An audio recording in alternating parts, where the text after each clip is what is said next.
In the depths of space, humanity's greatest weakness becomes its most terrifying strength. When alien interrogator Acthra breaks every rule of her warrior culture to spare a human prisoner, she unknowingly triggers a chain of events that will reshape the galaxy. Some species conquer through force, others through technology. But humans? They conquer through something far more dangerous: hope. And once that hope takes root, even in the heart of your enemy, nothing in the universe can stop what comes next. The interrogation chamber aboard the Keth Moran battleship Void Render hummed with the low frequency that all Keth vessels use to maintain atmospheric pressure. Commander Daxthara of the 3rd Assault Fleet adjusted her biomechanical arm, feeling the servo motors whir as she flexed her clawed fingers. The replacement limb was a mark of honor among her people, proof that she had survived combat with the humans and lived to tell about it. Across the sterile metal table sat her prize, Captain Elena Rodriguez of the Earth Defense Force, captured during the disastrous human raid on Kef Prime 3 cycles ago. The woman was smaller than most humans Zwiax had encountered, with dark hair that fell in waves around her shoulders, and eyes the color of the ancient Earth oceans that the human prisoners sometimes spoke of in their sleep. Those eyes held something that disturbed Zwiax more than she cared to admit. Not fear, not hatred, but a kind of quiet determination that seemed to burn from within. "You will tell me the location of the human fleet," Zwiax said in accented English, her translator implant converting her native clicking sounds into something the human could understand. "My superiors grow impatient with your silence." Elena Rodriguez had been silent for 12 standard days. No amount of pain, no psychological pressure, no threat had broken through whatever wall she had built around her mind. The medical scanner showed she was in perfect health despite her captivity. The humans had some kind of mental discipline that allowed them to compartmentalize trauma in ways that fascinated and frustrated the Keth military psychologists. "I've told you before," Elena said, her voice hoarse but steady. "Even if I knew where they were, I wouldn't tell you. And I don't know anyway." Operational security. Zwiax leaned forward, studying the human's face. There was something different about this one. Most captured humans either broke quickly under interrogation or died from the stress their primitive biology couldn't handle. But Elena Rodriguez seemed to grow stronger with each passing day, as if captivity was somehow feeding whatever fire burned inside her. "Your Admiral Chun abandoned you on Kef Prime," Zwiax said, trying a different approach. "Your ships retreated while you and your strike team were still planetside. He left you to die. Why do you protect someone who threw away your life so carelessly?" For the first time since her capture, Elena smiled. It wasn't a bitter smile or a broken one.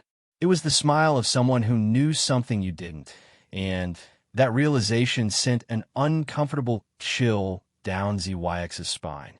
"You really don't understand humans at all, do you?" Elena said. "Admiral Chen didn't abandon us. He did exactly what I would have done in his position. What any of us would have done. Explain. The mission came first. Always. We knew the risks when we volunteered for the strike. If saving the fleet meant leaving us behind, then that was the right choice. That's not abandonment. That's leadership." Zwiax's secondary hearts began beating faster, a biological response her people had when encountering something that challenged their fundamental understanding of the universe.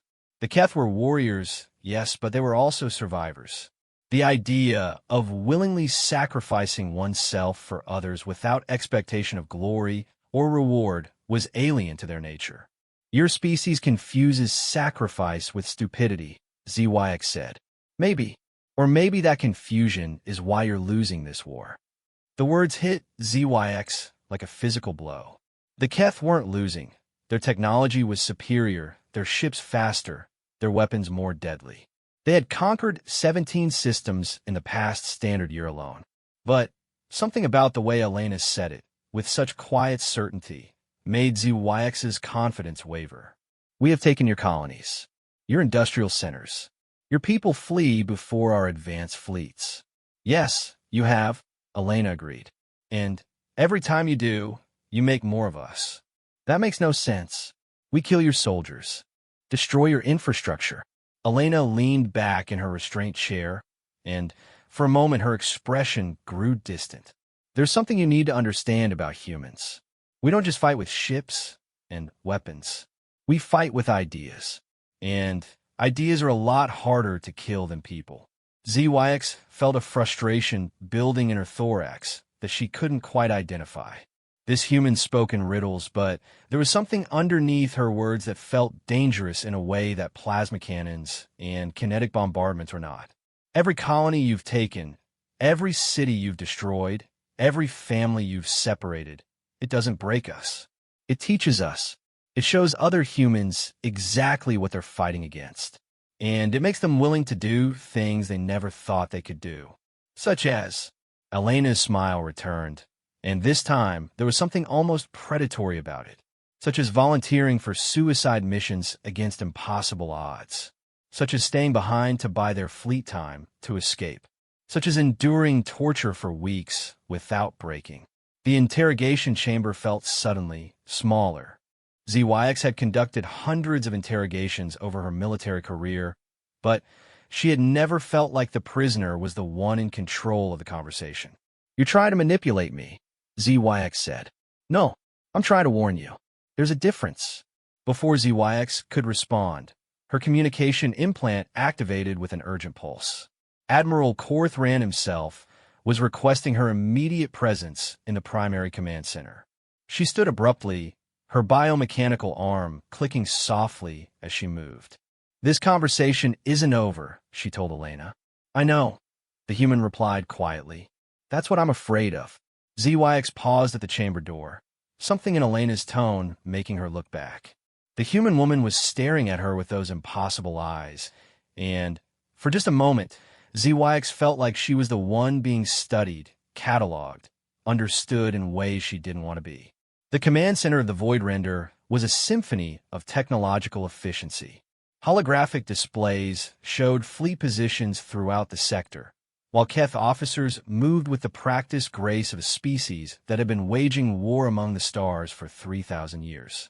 Admiral Korthran stood at the central display, his massive frame draped in the ritual scars that marked him as one of the most successful military commanders in recent Keth history.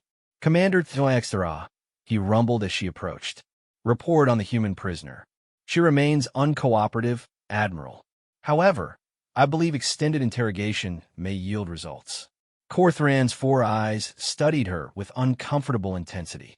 The High Command grows impatient. They want information about human fleet movements, not philosophical discussions with prisoners. ZYX felt her confidence falter. How did he know about the nature of her conversations with Elena? Were the interrogation sessions being monitored more closely than she had realized? With respect, Admiral, this particular human may require a different approach. She seems to possess unusual psychological resilience. All humans possess unusual psychological resilience. It's what makes them so dangerous. Korthran gestured to the tactical display, where red markers indicated the last known positions of human forces. In the past month, they have launched 17 separate suicide attacks against our forward positions. 17. Their casualties were nearly 100%, but they managed to delay our advance by almost a full cycle. ZYX studied the display, noting the pattern of human attacks. Each one had been perfectly positioned to disrupt Keth's supply lines or force the redeployment of combat assets. Individually, they were acts of desperation. Together, they suggested a level of coordination and strategic thinking that was troubling. They're buying time, she realized. Yes, but for what? Our intelligence indicates their main battle fleet is scattered across 3 systems. They lack the industrial capacity to replace their losses. By all logical analysis, they should be seeking terms for surrender. But they're not. No, they're not. Korthran's expression grew darker. Which brings me to why you're here. Long-range sensors have detected unusual energy signatures from the Proxima system. Something the humans are building. We need to know what it is. ZYX felt a cold understanding settle in her mind. You want me to break the prisoner. I want you to get results. How you do that is your decision. But understand, if that human knows anything about what her people are planning, we need that information. The High Command has authorized any methods necessary. The implications of those words hung in the air between them. Any methods necessary meant exactly what it sounded like. The Keth had technologies that could extract information from unwilling minds, but the process typically left the subject brain damaged or dead. It was considered a last resort, used only when the intelligence value outweighed the loss of the prisoner. Understood, Admiral. As ZYX walked back through the corridors toward the interrogation section, she found herself thinking about Elena Rodriguez's words. Every time you destroy one of our cities, you make more of us. What had she meant by that? How could destruction create more enemies? The guard at the interrogation chamber door nodded respectfully as she passed.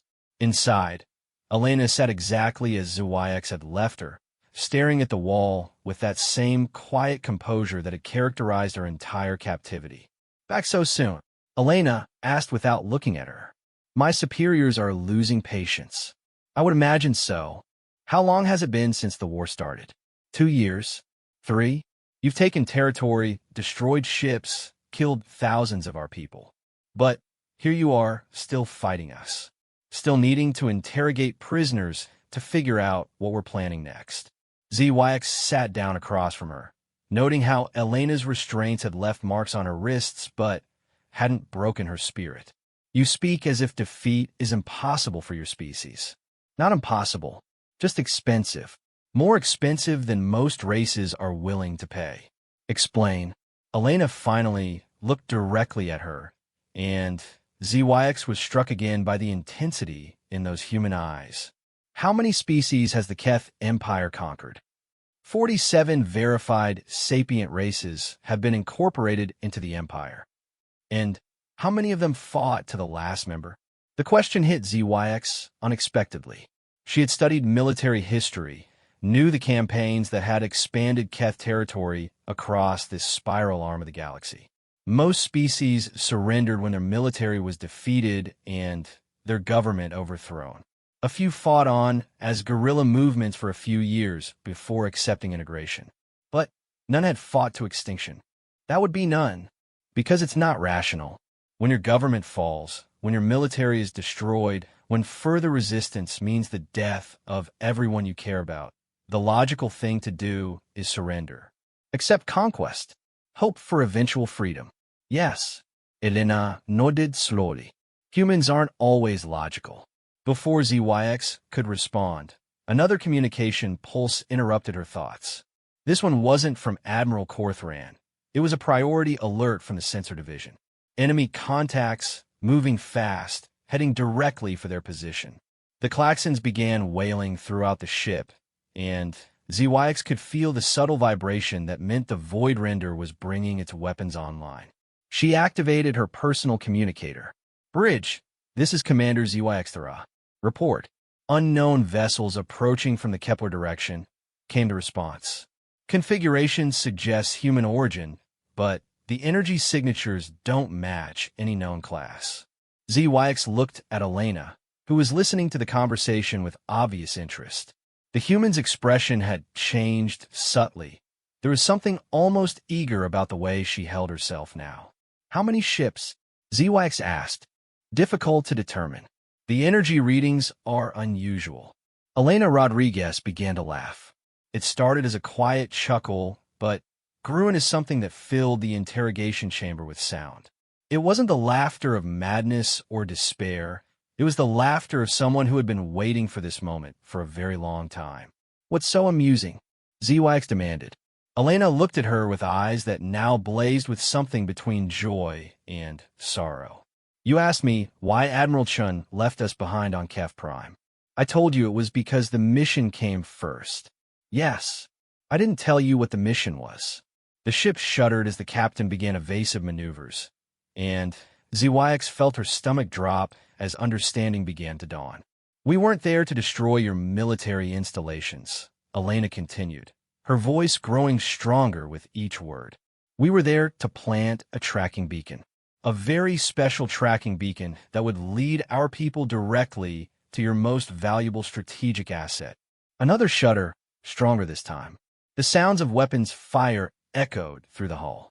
This ship, ZYX whispered. The flagship of the 3rd Assault Fleet. The vessel that's been leading your advance for the past year. The ship that knows the positions of every Keth military installation in this sector. Elena's restraints clicked as she leaned forward. Did you really think we'd let you keep it? The lights flickered as the ship's power systems strained under combat load. ZYX's mind raced through the implications. If this ship was compromised, if the humans could capture or destroy it, the strategic impact would be catastrophic. The entire 3rd Fleet would be vulnerable. They can't possibly overcome our defenses, ZYX said, more to herself than to Elena. We have escort vessels, battle stations. This is suicide. Elena's expression grew gentle, almost pitying. Now you're beginning to understand. The battle outside raged with an intensity that made the massive dreadnought shudder like a creature in pain. Through the interrogation chamber's reinforced walls, ZYX could hear the distinctive whine of human plasma weapons, a sound that had become unfortunately familiar over the past 2 years of warfare. What troubled her most was how close those sounds were getting. Elena Rodriguez sat in her restraints with the calm expression of someone watching a sunset instead of a space battle that would likely kill everyone aboard. Her composure was unnatural, almost disturbing in its completeness. How many ships did your people send? ZYX asked, checking her sidearm automatically. Does it matter? The question caught ZYX off guard. In Keth military doctrine, numbers always mattered. Force ratios, casualty projections, tactical assessments. Everything was calculated based on quantifiable assets. But Elena spoke as if the mathematics of warfare were irrelevant. Of course it matters. We have 12 escort vessels, battle stations, defensive grids. Your people are committing suicide. Probably. Elena's voice carried no emotion, as if she were discussing the weather. But that's not really the point, is it? Before ZYX could respond, her communication implant crackled to life. All senior officers to battle stations. Hull breach on Deck 7. Boarding parties have been detected. Boarding parties. The humans had not only reached the ship, but were already inside. ZYX stood abruptly, her hand moving to her weapon. Standard protocol demanded she eliminate any prisoners who might be rescued or who possessed critical intelligence. Elena Rodriguez certainly qualified on both counts. You're going to kill me now, Elena said calmly. It wasn't a question. ZYX found herself hesitating, her weapon half drawn. That would be the logical action. But you won't. The certainty in Elena's voice was infuriating. What makes you think that? Because you're curious. You want to understand what's happening here, and you know I'm the only one who can explain it to you. Another explosion, closer this time. The lights flickered, and emergency illumination cast red shadows across the interrogation chamber. ZYX could hear the distant sound of weapons fire growing steadily louder. My people are coming for me, Elena continued. Not because I'm particularly important, but because leaving someone behind goes against everything we believe. They'll fight through your entire ship to reach this room, and most of them will die doing it. Does that seem rational to you? ZYX found herself thinking about the tactical implications. A rescue mission against a ship this size, with these defenses, was not just dangerous. It was mathematically impossible to succeed without catastrophic losses. The humans had to know this. So why were they here? You're using this as a training exercise, she realized. Teaching your people how to board Keth vessels. Elena smiled, and there was genuine warmth in it. Now you're thinking like a human. The distinction was subtle, but important. ZYX had been thinking like a Keth, calculating odds, assessing immediate tactical gains, measuring success in terms of objectives achieved versus resources expended. But humans seem to operate on a different framework entirely. Every boarding action teaches you something new about our ship designs, our defensive protocols, our crew training, ZYX said, understanding dawning. Even if the mission fails, the knowledge gained benefits future operations. The mission isn't going to fail. There was something in Elena's tone that made ZYX's secondary hearts beat faster. It wasn't arrogance or bravado. It was the same quiet certainty that had characterized everything the human woman had said since her capture. Your people can't possibly fight their way through 12 decks of hardened positions. They don't have to. The ship lurched violently, and ZYX had to grab the table to keep from falling. That wasn't weapons fire. That was something much larger. An explosion that had damaged structural elements of the vessel itself. Elena closed her eyes and began counting quietly. 5, 4, 3, 2, 1. The lights went out. Emergency power kicked in a moment later, but the quality of illumination was different. Dimmer, more red than white. And in that moment of darkness, ZYX heard the distinctive click of restraints being released. "How did you electromagnetic pulse?" Elena said, standing for the first time in 12 days. Targeted burst designed to overload specific systems while leaving life support intact. "We've been studying your technology for 2 years now. We know which circuits are vulnerable." ZYX drew her weapon, but Elena made no threatening moves. Instead, the human began stretching, working out the stiffness of prolonged captivity with the methodical movements of someone who had endured worse. "The restraints had backup power," ZYX said. "Yes, for about 30 seconds. I just had to wait for the right moment." Elena rolled her shoulders and winced. "Your people are very good at building prisons, but you assume your prisoners are trying to escape immediately. Patience isn't really a Keth virtue, is it?" The observation stung because it was accurate. Keth culture valued action, decisiveness, the ability to seize opportunities as they arose. The idea of waiting weeks for the perfect moment to act was alien to their nature. "My weapon is still functional," ZYX pointed out. "Yes, it is." Elena looked directly at her, and once again ZYX felt like she was being studied rather than threatened. "Are you going to use it?" The question hung in the air between them as the sounds of battle grew closer. ZYX could hear human voices now, speaking in rapid English as they coordinated their advance through the ship's corridors. Her duty was clear: eliminate the prisoner, secure whatever intelligence she could, report to her commanding officer. Instead, she found herself asking, "Why did you really volunteer for the mission on Kef Prime?" Elena's expression grew thoughtful. "Because someone had to, and because I knew that if I got captured, I might be able to help you understand something important." "Help me understand what?" "That this war isn't going to end the way you think it is." Another explosion shook the ship, and this time ZYX could smell smoke. The battle was getting closer, and she needed to make a decision. Kill the prisoner and try to reach her battle station, or continue this conversation that was challenging everything she thought she knew about human psychology. "Explain." Elena began moving slowly around the room, not approaching ZYX directly, but not staying still either. It was the movement of someone testing their physical condition, preparing for whatever came next. "Your people think like conquerors," Elena said. "You see a species, evaluate their military capabilities, defeat their organized forces, and incorporate their territory into your empire. It's efficient. It's logical. It's worked for you 47 times. But not with humans." "Not with humans," Elena agreed. "Because we don't think like subjects. We think like soldiers." ZYX felt confused. "There's a difference?" "All the difference in the galaxy. A subject obeys because they have no choice. A soldier obeys because they choose to serve something larger than themselves. Take away a subject's government, and they'll serve new masters.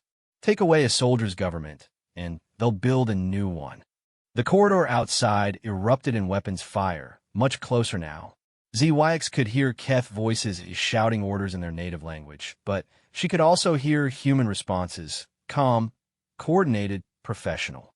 Whatever force had boarded the ship, they were advancing with tactical precision that spoke of extensive training and preparation. "How long have your people been planning this operation?" ZYX asked. "Which operation?" "The boarding action?" "About 6 months." "The strategic deception that led you to believe this ship was safe?" "About 18 months."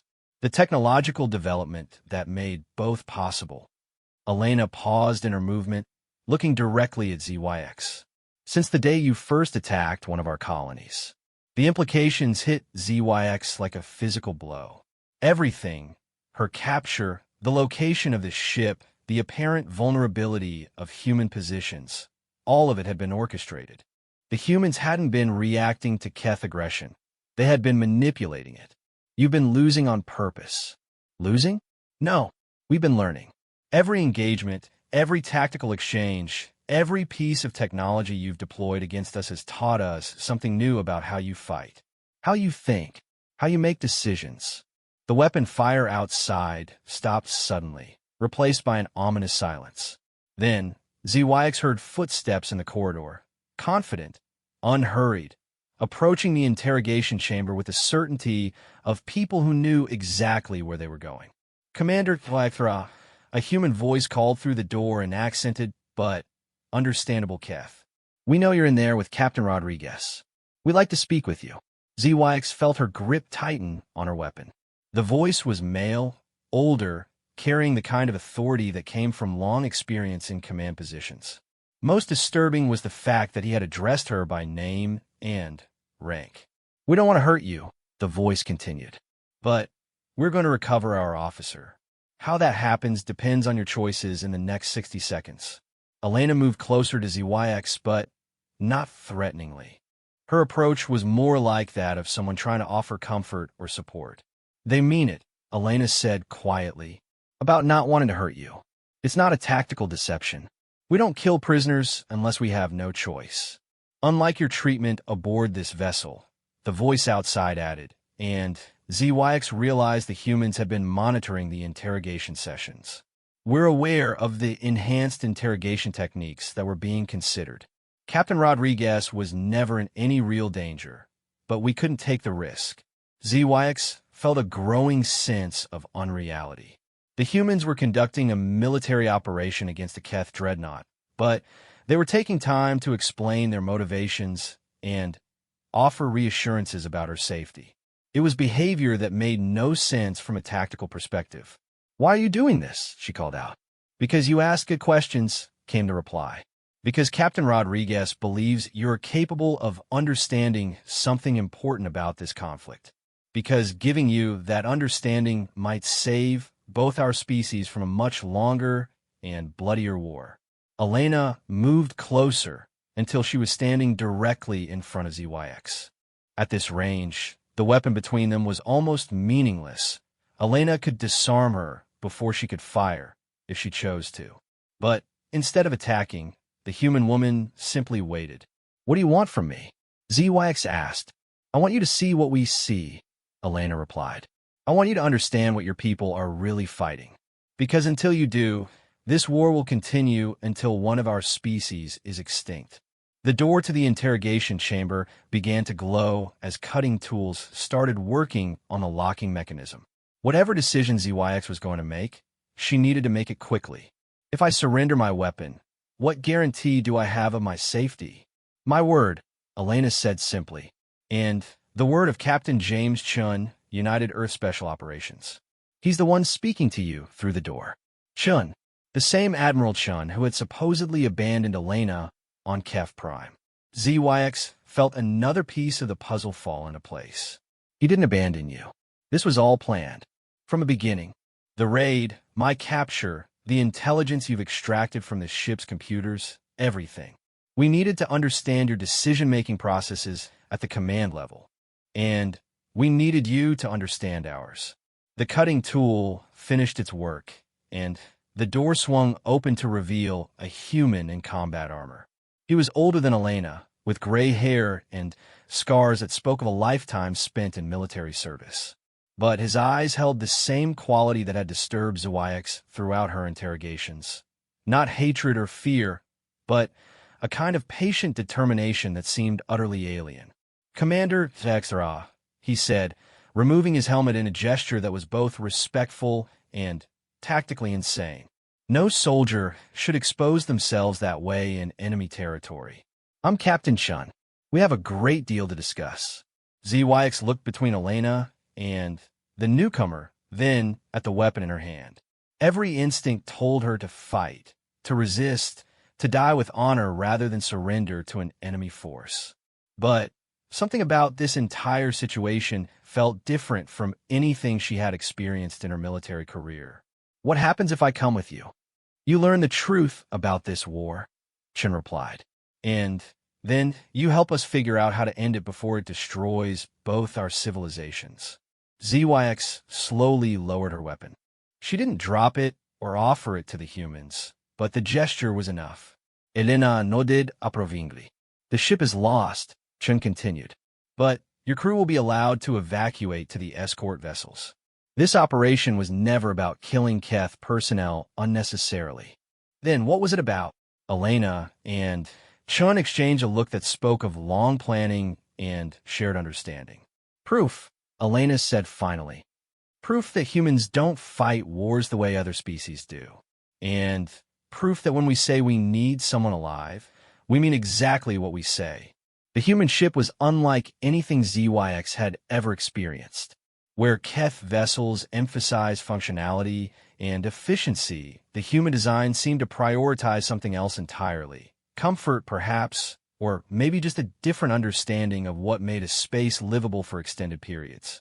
The corridor walls were lined with something that looked almost organic, panels that seemed to breathe with the ship's life support systems.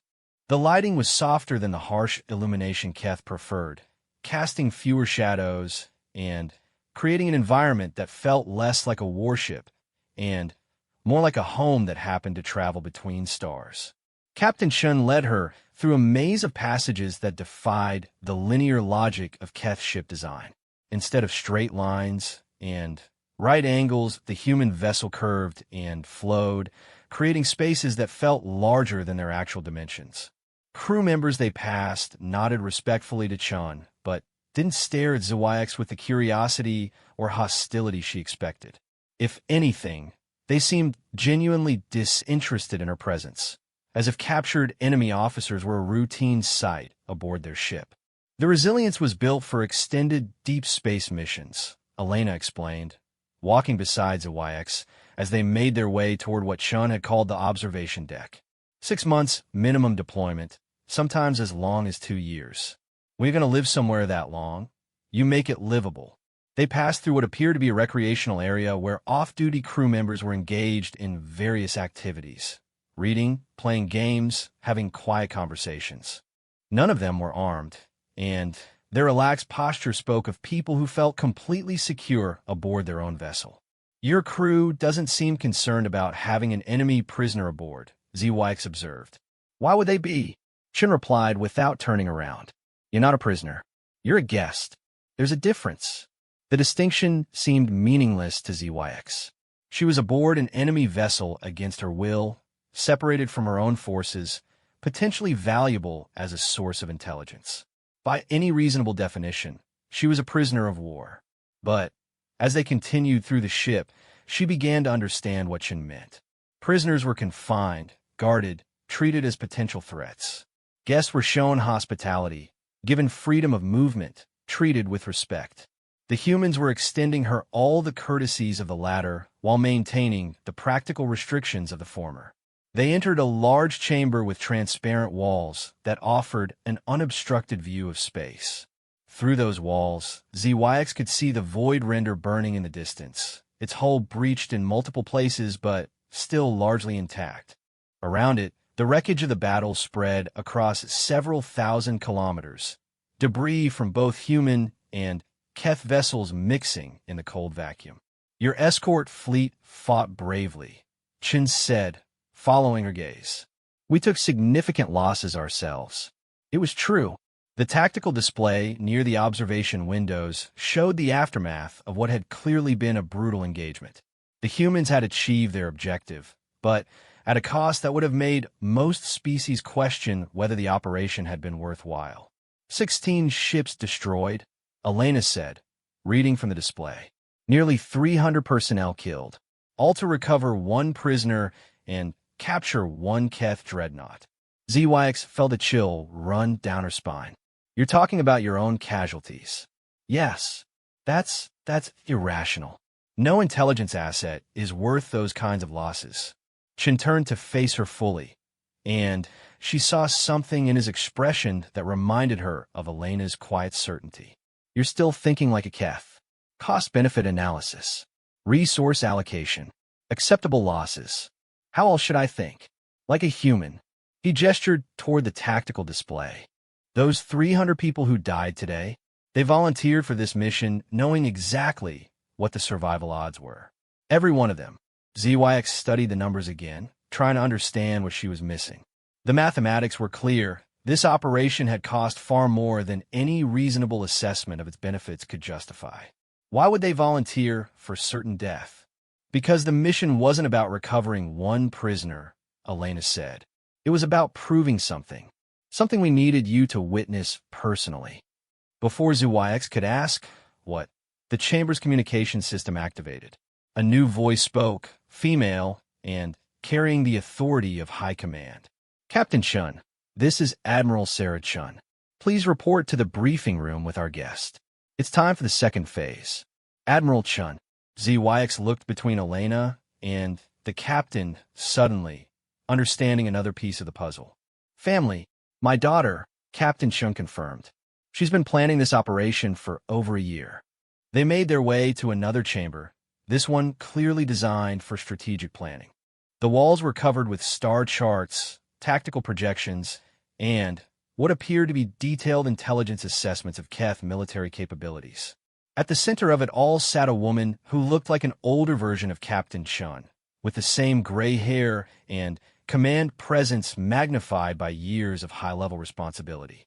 Admiral Sarah Chun stood as they entered, and ZYX was struck by the similarity between her movements and Elena's. Both carried themselves with the confidence of people who knew exactly what they were doing, even in the midst of apparent chaos. Commander ZYX, the Admiral said, offering a slight bow that was clearly meant as a gesture of respect. Thank you for accepting our invitation. I wasn't aware I had a choice. You always have a choice. That's something we've learned about your species during this conflict. Keth make decisions based on available options and logical outcomes. It's one of your greatest strengths, and also one of your most significant vulnerabilities. Admiral Chun gestured toward a chair at the briefing table. ZYX remained standing, unwilling to accept even that small gesture of hospitality while she was still trying to understand what was happening. Commander Rodriguez has been sharing some interesting observations about your interrogation sessions, the Admiral continued, particularly your questions about human psychology and motivation. I was attempting to understand my enemy. And did you? Understand us, I mean. ZYX considered the question carefully. Over the past few hours, she had seen humans conduct a military operation that defied conventional tactical wisdom, treat a captured enemy with unprecedented courtesy, and discuss their own casualties with a matter-of-factness that bordered on the disturbing. I understand that you don't behave according to any rational framework I'm familiar with. Admiral Chen smiled, and there was genuine warmth in the expression. That's actually a fairly sophisticated analysis. Most species assume we're simply insane. Are you? Define sanity. Is it sane to sacrifice hundreds of lives to recover one person? Is it sane to treat an enemy officer as a guest? Is it sane to reveal strategic capabilities during what amounts to a rescue mission? Each question hit ZYX like a physical blow. The humans hadn't just rescued Elena. They had demonstrated boarding techniques, showed off technological capabilities, and revealed tactical doctrines that any reasonable military force would have kept classified. You're showing me your capabilities deliberately. Among other things, yes. Why? Admiral Chun activated the chamber's holographic display, and suddenly, the room was filled with a three-dimensional representation of the local galactic region. Keth territory appeared in red, human space in blue, and the contested zones in various shades of purple. Because this war is about to enter a new phase, the Admiral said, and we want you to understand what that means before it happens. The display zoomed in on the Proxima system, the same location that Admiral Korthran had mentioned during their conversation aboard the Voidrender. But Instead of the industrial installation ZYX had expected to see, the system appeared to contain something else entirely, a massive structure that defied easy classification. What is that? The reason this conflict is going to end, Elena said, moving to stand beside the display. One way or another. The structure was enormous, easily the size of a moon, but its design was unlike anything in ZYX's experience. It seemed to be part space station, part shipyard, part something else that she couldn't identify. Is it a weapon? In a sense, though not the kind you're thinking of. Admiral Chun manipulated the display controls, and the view shifted to show the structure's internal configuration. What ZYX saw there challenged her understanding of engineering principles. Instead of the compartmentalized design typical of space construction, the human structure seemed to be built around organic principles, flowing, interconnected, almost alive. We call it the Nexus, Captain Chen explained. It's been under construction for the past 18 months, since shortly after the war began. ZYX studied the engineering schematics, trying to understand what she was looking at. The power requirements alone should have been impossible to meet with current human technology. Unless you're not building this with current technology. No, we're not, Admiral Chen confirmed. We're building it with Keth technology. Specifically, technology we've captured or reverse engineered during our various encounters. The implications hit ZYX like a landslide. Every engagement, every tactical exchange, every battle the humans had appeared to lose, they had been learning, adapting, incorporating enemy advances into their own development programs. The ship designs, the weapons systems, the defensive grids. You've been studying everything. Not just studying, improving. You see, Commander, humans have a particular talent that most species don't share. We're exceptionally good at taking something that works and making it work better.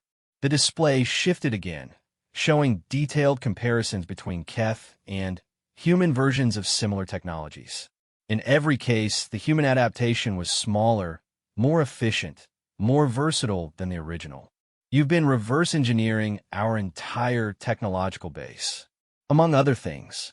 But that's not the most important aspect of the Nexus project.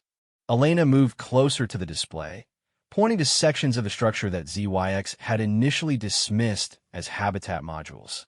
The Nexus isn't just a shipyard or a research station. It's a city, a place where humans can live and work in deep space for extended periods. So it's mobile. The entire structure can move between star systems, carrying a population of roughly 2 million people along with complete manufacturing and research capabilities. ZYX felt her secondary hearts stop beating entirely. A mobile city-state with the population and industrial capacity of a major planet, capable of traveling anywhere in the galaxy. The strategic implications were staggering. You're building an Ark. We're building insurance, Admiral Chen corrected, against the possibility that this war escalates beyond the point where peaceful coexistence is possible. You mean if we try to destroy Earth? We mean if either side decides that genocide is preferable to compromise. The words hung in the chamber like a physical presence. ZYX had been thinking of this conflict in terms of territorial control, resource allocation, standard military objectives. But the humans were preparing for something much more fundamental, the survival of their species. The Nexus is one of 12 similar structures currently under construction, Elena said quietly, each capable of supporting a sustainable human population indefinitely, each equipped with everything necessary to establish new colonies or rebuild civilization from scratch. 12 Arcs, 24 million people. The ability to scatter across the galaxy and establish new settlements faster than any pursuing force could track them down. The humans weren't just fighting a war. They were preparing for exodus. Why are you telling me this? Admiral Chun deactivated the display, and the chamber returned to its normal lighting. Because we wanted to take a message back to your government. What message? Elena moved to stand directly in front of ZYX, and once again she found herself looking into those impossibly determined human eyes. That you can't win this war by conquering us. You can destroy our planets, scatter our fleets, kill billions of our people. But you can't destroy the idea of humanity. And as long as that idea survives, we'll keep coming back. We'll keep learning. We'll keep adapting. And eventually, we'll be strong enough to end this conflict on our own terms. The chamber fell silent, except for the subtle hum of the ship's life support systems. ZYX felt like she was standing at the edge of an abyss, staring down into possibilities that challenged everything she thought she knew about warfare and conquest. What are your terms? Peace, Captain Shin said simply. Real peace. Not conquest disguised as integration. Not subjugation dressed up as empire building. Actual coexistence between sovereign species. And if we refuse, Admiral Chin's expression grew sad, almost regretful. Then we disappear, all of us. And you spend the rest of your civilization's existence wondering when we're going to come back. Wondering what we've learned during our time in exile. Wondering if that ship on your sensors is just another trade vessel, or if it's the first wave of humanity's return. ZYX understood now why Elena had volunteered for the mission on Kef Prime. Why Captain Chun had risked hundreds of lives to recover one prisoner. Why the humans were revealing strategic capabilities that should have remained classified. They weren't just fighting a war. They were making a statement about what kind of species they were, what they valued, what they were willing to sacrifice for, and what they were capable of if pushed beyond the point of reasonable compromise. When do I return to my people? Whenever you're ready, Elena replied. But first, there's something else we'd like to show you. The transport shuttle that carried them to the Nexus was small, designed for speed rather than comfort. Through its transparent hull, ZYX watched as the massive structure grew larger with each passing minute. What had appeared impossibly huge from the holographic display aboard the Resilience now revealed itself to be even more extraordinary than she had imagined. The Nexus didn't just float in space, it seemed to breathe. Lights moved across its surface in patterns that suggested biological processes rather than mechanical functions. Docking bays opened and closed with organic fluidity. Transport vessels moved around it like insects around a flowering plant, following flight paths that curved and flowed rather than following the rigid geometric patterns favored by Keth traffic control. It's alive, ZYX said, voicing the realization as it struck her. Not exactly, Elena replied from the pilot's seat, but it's designed around biological principles. Human cities aren't built like military installations. They grow. They adapt. They change based on the needs of the people who live there. As they approached one of the docking bays, ZYX could see more details of the structure's construction. The outer hull wasn't the uniform metal plating typical of space construction.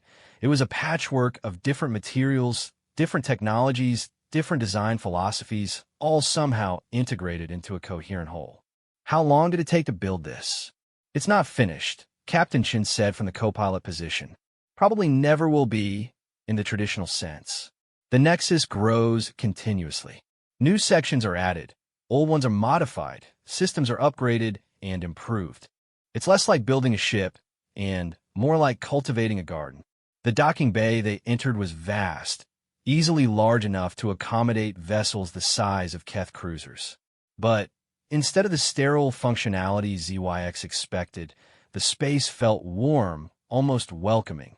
The walls were covered with murals that seemed to tell the story of human expansion into space. Images of Earth, of other worlds, of the ships that had carried humanity between the stars.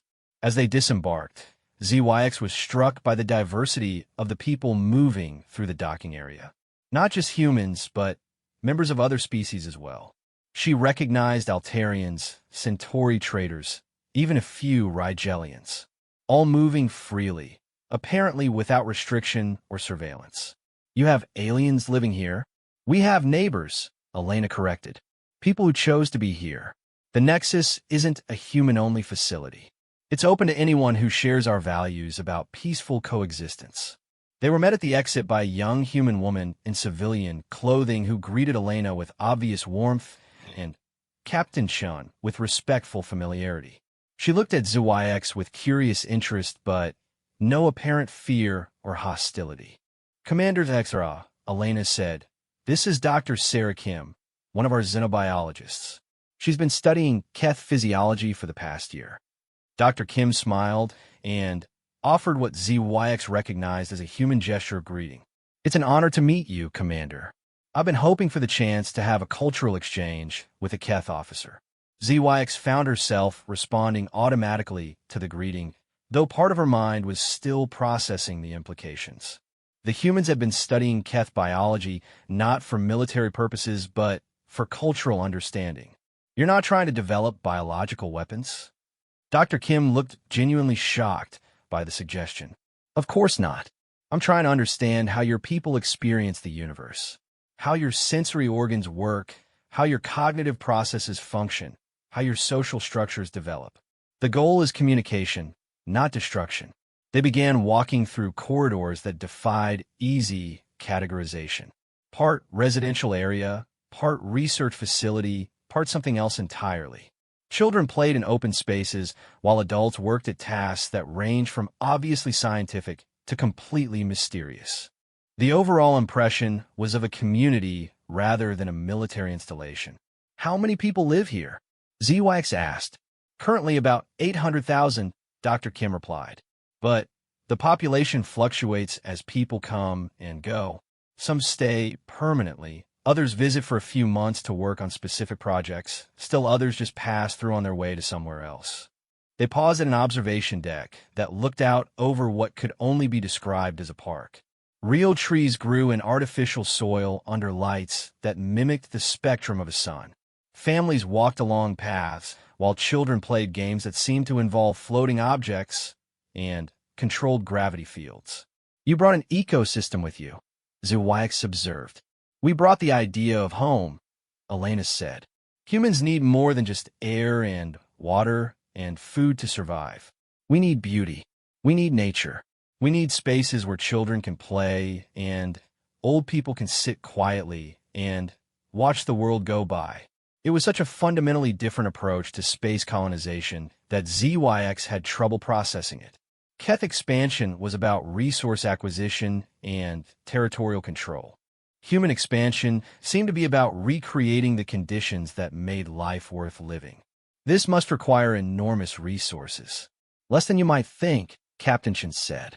"Closed-loop systems, recycling technology, energy generation that's based on principles we learned from studying black holes. The Nexus is largely self-sufficient." They continued through the structure, and ZYX began to notice something subtle but significant about the people they encountered.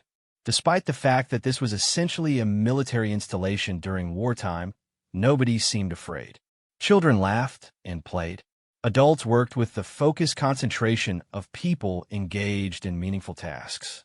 Elderly humans sat in common areas, sharing stories with mixed groups that included members of other species. "You're not afraid of losing the war," she realized. "We're not fighting to avoid losing," Dr. Kim explained. "We're fighting to create the conditions where everyone can win." They entered what appeared to be an educational facility where young humans were learning alongside young members of other species. The instructor was explaining something about stellar mechanics, using holographic displays that showed the formation and evolution of different types of stars. Mixed classes? Of course. How else would the children learn to communicate with other species? Language is just the beginning.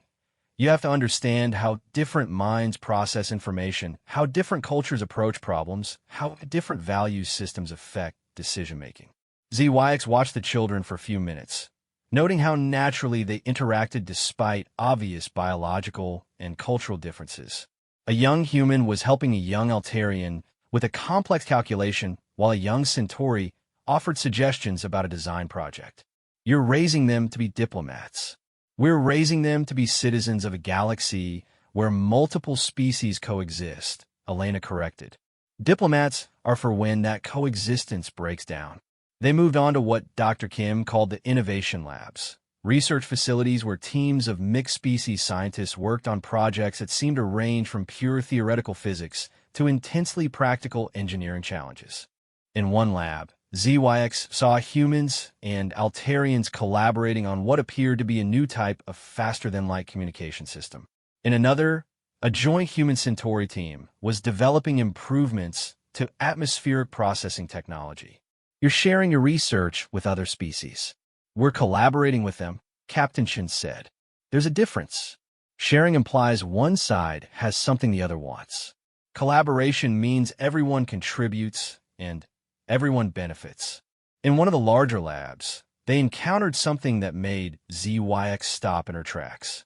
A team of researchers was working with technology that was unmistakably Keth in origin, but they weren't trying to reverse engineer it for military purposes.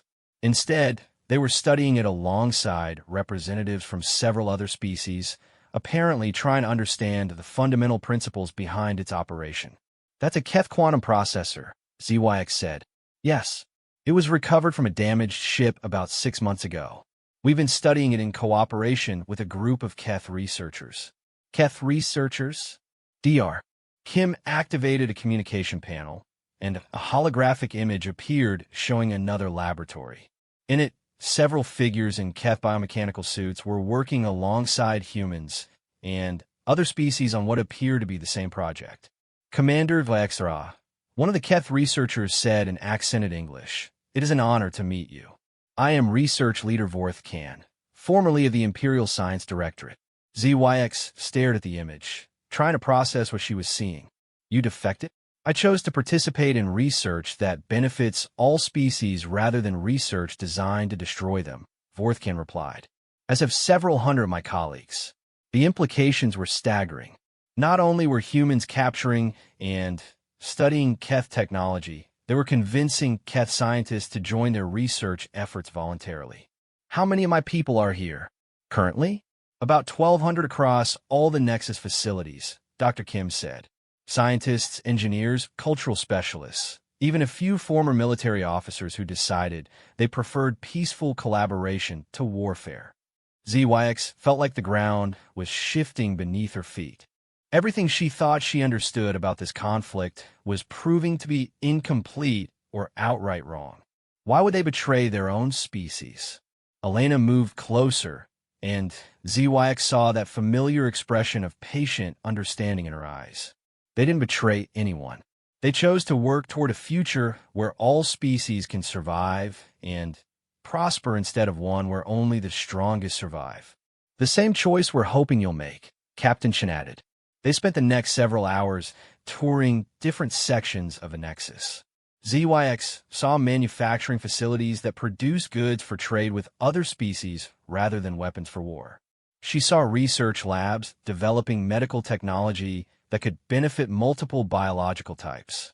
She saw cultural centers where different species shared art, music, literature, and philosophy. Most importantly, she saw Keth citizens living and working alongside humans with no apparent conflict or tension. They weren't prisoners or slaves or conquered subjects. They were colleagues, neighbors, friends. This is what you want, she said as they sat in a common area, overlooking another park-like space. This is your vision of how the galaxy should work. This is how the galaxy could work, Elena replied. If enough people chose cooperation over conquest. And if they don't? Captain Chen's expression grew serious. Then, places like this become Orcs. Preserving what's valuable about civilization while we wait for the next opportunity to try again. ZYX thought about the other 11 Nexus facilities under construction, each capable of supporting millions of people indefinitely. The humans weren't just preparing for the possibility of defeat. They were preparing for the possibility that this entire region of the galaxy might become uninhabitable due to warfare. You're planning for the long term. We're planning for survival, Elena said. Ours and everyone else's, including yours. As if to emphasize the point, a group of young Keth approached their table. They were obviously students, carrying data pads, and engaged in animated discussion about some academic topic.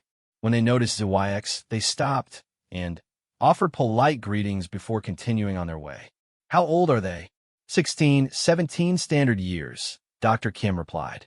They arrived here with their families about 8 months ago. Refugees from the fighting in the outer systems. Refugees, Keth civilians who had fled their own territory to seek safety among the humans. The irony was almost overwhelming. Their families chose exile over loyalty to the Empire. Their families chose life over ideology, Captain Chin said. They saw what this war was doing to their communities and decided to find somewhere their children could grow up in peace. ZYX watched the young Keth as they disappeared into the crowd of mixed-species students and families. They moved with the confidence of people who felt safe, who felt welcome, who felt at home. "Why didn't you kill me?" she asked suddenly, the question that had been haunting her since her capture finally finding voice. Elena smiled, and for the first time since they'd met, her expression carried genuine warmth without any underlying sadness. "Because we need you alive to tell this story, to help your people understand what they're really fighting, and what they could choose instead. And if my people refuse to listen, then you'll know you tried. And when the history of this conflict is written, whoever's left to write it will know that at least some members of both species attempted to find a better way." ZYX looked around the common area one more time, taking in the sight of multiple species coexisting in apparent harmony. Children playing together regardless of their biological origins. Adults working on projects that benefited everyone. Elderly individuals sharing stories and wisdom across species lines. It was everything the Keth Empire claimed to offer through conquest and integration, achieved instead through voluntary cooperation and mutual respect. "When do I go back?" "Whenever you're ready," Elena replied. "But there's one more thing we need to discuss first." The private conference room overlooked the Nexus's central hub, with a constant flow of people and vehicles created patterns that reminded ZYX of organic circulation systems. She sat across from Elena Rodriguez, Captain Chun, and Admiral Chun, feeling the weight of everything she had seen and learned pressing down on her like a physical force. "The message I carry back to my people," ZYX said. "What exactly are you asking me to tell them?" Admiral Chun leaned forward, her expression serious but not threatening. "Tell them that they have a choice. They can continue this war until one species destroys the other, or they can help us build something better. And if they choose to continue fighting, then they'll be fighting 12 mobile cities filled with 2 million people each," Elena replied quietly. "Cities that can appear anywhere in the galaxy, establish new colonies faster than any fleet can track them down, and disappear again before retaliation is possible." Captain Chun activated a holographic display showing the current positions of all 12 Nexus facilities. They were scattered across multiple systems, some in human space, others in neutral territory, one apparently in the outer regions of Keth space itself.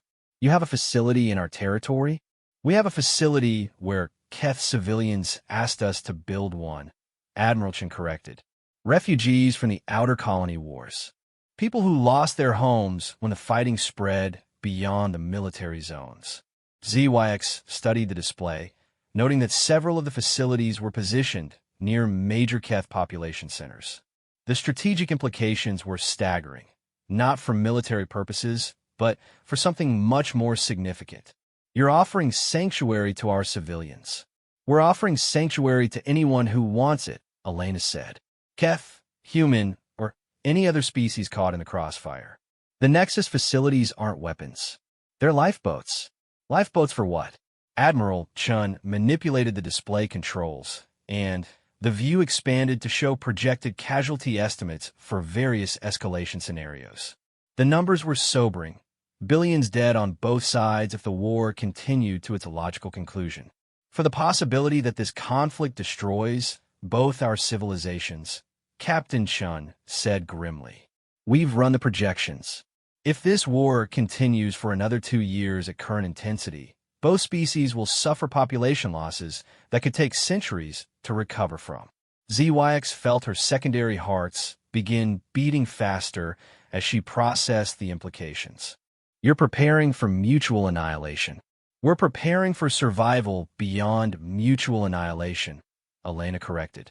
"Yours and ours." Because someone has to be left to remember what we were before we destroyed each other. The room fell silent, except for the subtle sounds of the Nexus's life support systems. Through the transparent walls, ZYX could see children playing in the park areas while adults worked on projects that spanned multiple species. It was a vision of what civilization could be if it chose cooperation over conquest. What do you want from the Keth Empire? Admiral Chun deactivated the tactical display and activated something else, a document that appeared to be some kind of formal proposal. We want a summit. Representatives from both governments, meeting on neutral territory to discuss terms for ending this conflict. What terms?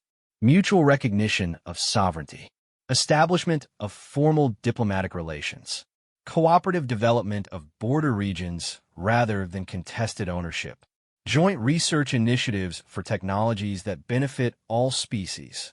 Elena paused, studying ZYX's expression, and, most importantly, a commitment from both sides that this kind of war never happens again. ZYX read through the proposal, noting its complexity and scope. This wasn't just a ceasefire or a temporary peace arrangement. It was a complete restructuring of how their species related to each other. My government will see this as weakness. Humans asking for mercy after suffering military defeats. Then, you haven't been paying attention, Captain Chin said with a slight smile. This isn't a request for mercy. It's an offer to avoid mutual destruction. Admiral Chun activated another display, this one showing detailed intelligence assessments of Keth military capabilities. The information was far more complete and accurate than anything ZYX had expected the humans to possess. We know about your reserve fleets in the outer sectors. We know about your new weapon development programs. We know about your contingency plans for total war. The Admiral's expression grew grave. We also know that implementing those plans would require sacrificing half your civilian population to support the military effort. The accuracy of the intelligence was disturbing. These weren't estimates or projections. They were detailed facts that could only have come from sources deep within the Keth military structure. How do you know all this? Because we've been preparing for this conversation for over a year, Elena said. Gathering intelligence, yes, but also building relationships with Keth citizens who don't want to see their civilization consumed by endless warfare. You have people inside our government. We have friends inside your government. People who believe, as we do, that there has to be a better way forward. Captain Chun activated a new display showing communication records, encrypted messages exchanged between human representatives and various Keth individuals over the past several months. Military officers, civilian leaders, scientists, even some members of the High Command itself. This war isn't as popular among your people as your leadership believes, he said. Military casualties are mounting. Civilian colonies are being evacuated. Resources that could be used for exploration and development are being consumed by weapons production. There are Keth citizens who want this to end. ZYX read through some of the message transcripts, recognizing names that shocked her. These weren't fringe dissidents or peace activists. They were respected members of Keth society, including some she had served with personally. Commander Tichasura was my tactical instructor at the military academy. She's been in communication with us for 3 months, Admiral Chin replied. She believes this war will ultimately destroy both species unless we find a way to end it honorably.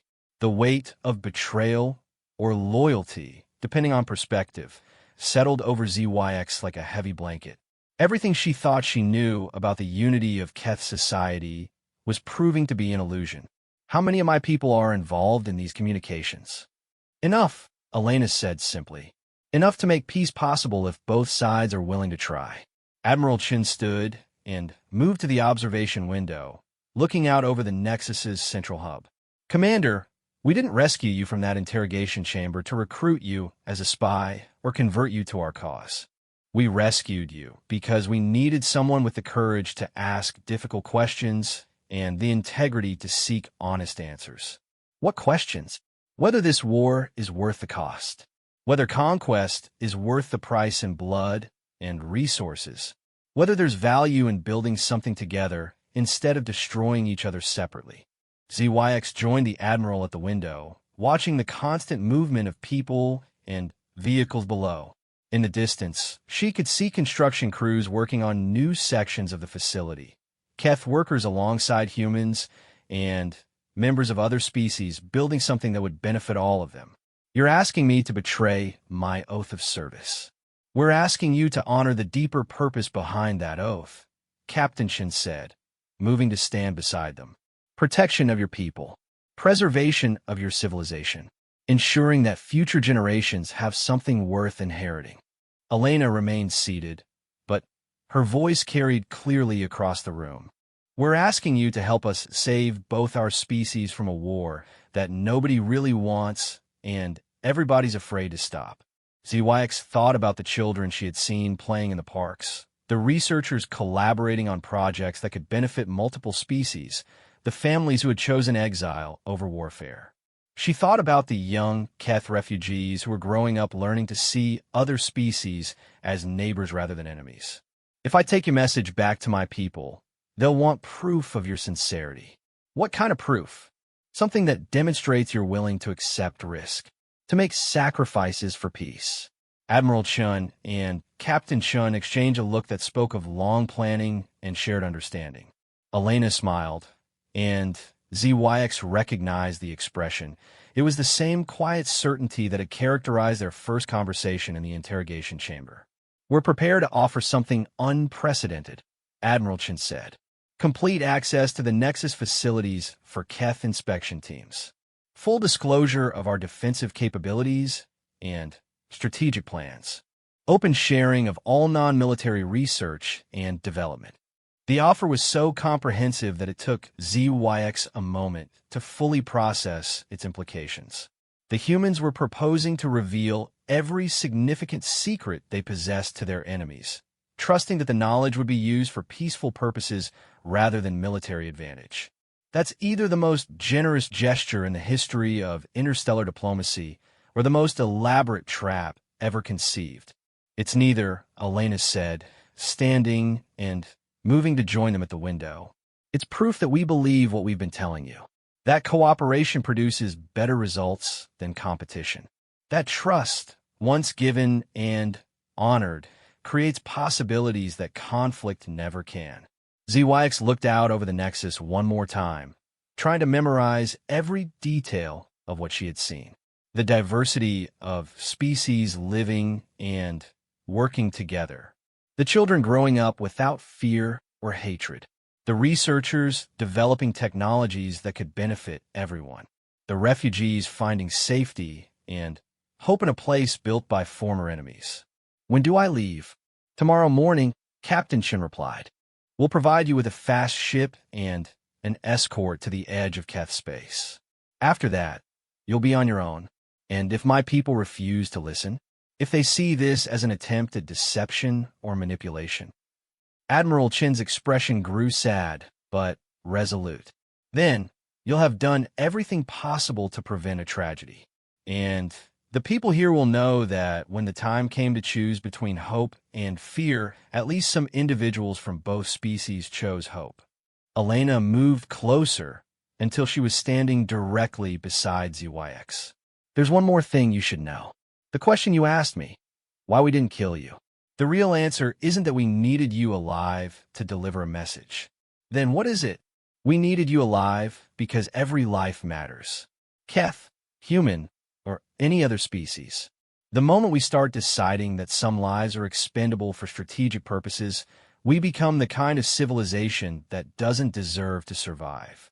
ZYX felt something shift inside her chest.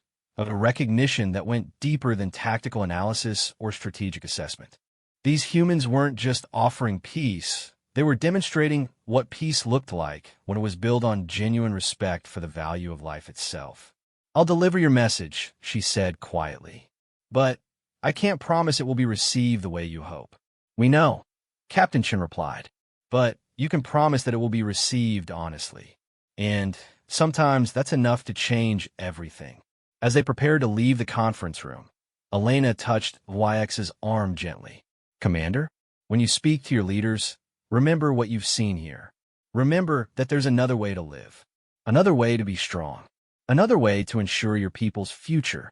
ZYX nodded, understanding finally why Elena Rodriguez had volunteered for an impossible mission, why Captain Chun had risked hundreds of lives to rescue one prisoner, why Admiral Chun was willing to reveal state secrets to ensure peace had a chance.